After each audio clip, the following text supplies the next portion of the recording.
comme chaque soir, nous quittons ce studio. À présent, nous quittons Paris pour prendre des nouvelles d'artistes qui présentent leur travail un peu partout en France ou à l'étranger. Ce soir, nous sommes en ligne avec la chorégraphe, autrice, metteuse en scène Anne Nguyen. Bonsoir. Bonsoir. 2 de vos spectacles sont actuellement en tournée dans ces prochains jours. Underdogs à Limoges, Hip Hop Nakupenda à Reims. Alors dans vos pièces chorégraphiques, vous travaillez souvent l'imagerie urbaine, l'empreinte qu'elle laisse sur nos corps. Dans Underdogs, par exemple, la danse hip-hop infuse toute la gestuelle des danseurs. Il s'agit là d'un trio, 2 hommes, une femme. Alors comment gagnent-ils leur visibilité, ces underdogs qu'on ne voit pas? On est reparti aux racines de la culture hip-hop et à l'atmosphère qu'il y avait aux États-Unis dans la communauté afro-américaine dans les années 70. Et donc c'était l'époque des chanteurs activistes pour les droits civiques, c'était l'époque de la guerre du Vietnam. Donc on a utilisé pas mal de pistes sonores existantes, par exemple Jill Scott Heron ou Marvin Gaye, qui retracent un petit peu cette atmosphère dans laquelle est née en fait la danse hip-hop, qui vient de danse sociale, donc de danse qui se pratiquait dans ces communautés-là. Et c'est des danses qui s'inspirent de la vie de tous les jours. Par exemple, de personnages qu'on pourrait voir en boîte de nuit ou de personnages qu'on peut voir dans la rue. Il y a par exemple même un mouvement de danse qui vient clairement d'un monsieur handicapé.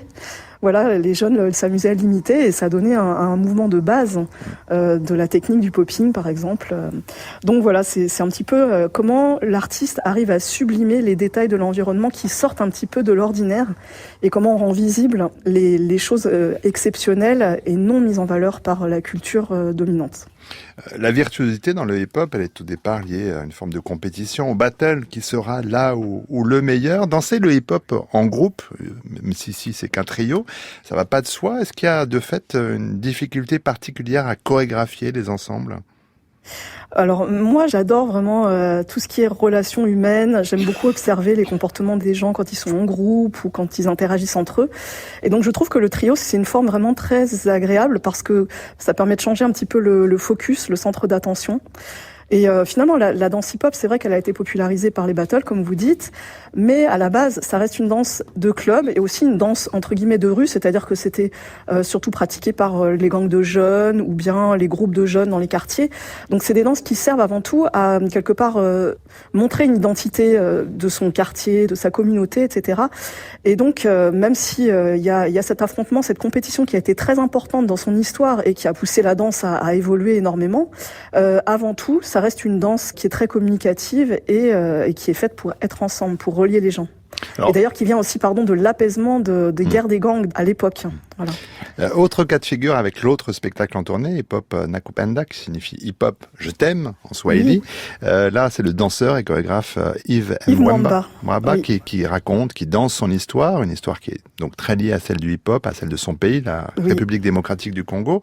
Là, on voit comment la danse hip hop fait partie, comme vous le disiez tout à l'heure, de la vie quotidienne. Tout le monde apprend en regardant les autres, en regardant aussi les clips à la télé d'ailleurs. Est-ce que le hip hop, Anne Nguyen, c'est devenu la langue commune du monde? Ce que vous dites est tout à fait pertinent. Et finalement, Yves Mwamba, donc lui qui vient de Kisangani à l'est de la République démocratique du Congo, il a pris le hip-hop à la fois à la télé, par les émissions de MTV, etc. Et puis évidemment, il dansait déjà. Il n'a pas appris la danse hip-hop sans être danseur avant, parce que évidemment, c'est un pays, le Congo, où tout le monde danse. En fait, c'est plus des danses afro. Donc au Congo, c'est plus le ndombolo. Mais en fait, finalement, ils ont vécu la guerre et lui, il a commencé à danser le hip-hop après la guerre, parce qu'en fait, après ce genre d'événement, il y a toujours une perte de valeur culturelle, une perte de communauté, etc. Les gens ont besoin de se reconstruire, de retrouver une identité. Et lui, c'est à travers le hip-hop qu'il l'a retrouvé et que toute cette génération de jeunes qui avaient été touchés par la guerre ont un petit peu retrouvé une vie sociale, ont commencé à se reconstruire. Et en fait, ils s'identifiaient aux Afro-Américains, puisqu'ils voyaient les clips, ils voyaient que c'était des Noirs américains qui étaient fiers, et eux, comme voilà, ils sortaient de la guerre, etc., ils s'identifiaient à cette fierté, ils avaient envie de retrouver ça. Et donc, on pourrait dire que finalement, la danse hip-hop, c'est une danse américaine, et mondialisée. Donc il y a un peu quelque chose de l'ordre de la globalisation culturelle dans le hip-hop, alors que pourtant le hip-hop reste une danse quand même de l'underground, comme on dit un petit peu, c'est-à-dire que c'est quand même une danse qui est pratiquée par les classes de la société qui sont en bas de l'échelle, qui, comme je vous disais au départ, ne sont pas forcément vus ni à la télé, ni sur les scènes des théâtres, etc. Et il y a vraiment quelque chose de l'ordre de la genèse. Et donc, il y a à la fois quelque chose de mondial et aussi quelque chose de profondément ancré qui ressort finalement à chaque génération parce qu'avec l'évolution de la musique, il y a des nouvelles danses qui s'inventent et sur le continent africain, c'est très très vrai, il y a énormément de danses urbaines africaines comme le ndombolo, le coupé décalé, l'amapiano, plein de danses comme ça.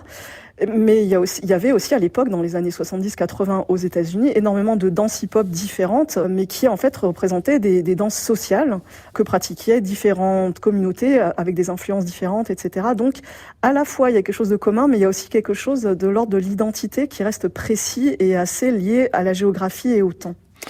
Merci Anna Nguyen pour ces quelques moments passés avec nous pour nous donner envie, s'il en a été besoin, d'aller voir ce qu'on va faire. Underdogs, 13-14 octobre au Centre culturel Jean Moulin à Limoges, puis en novembre à Choisy-le-Roi, à Bobigny. Hip-hop Nakupenda, c'est au Manège à Reims, 17, 18, 20 octobre, puis à Terrasson au mois de janvier, et puis on lira utilement également votre recueil de poèmes Manuel du guerrier de la ville.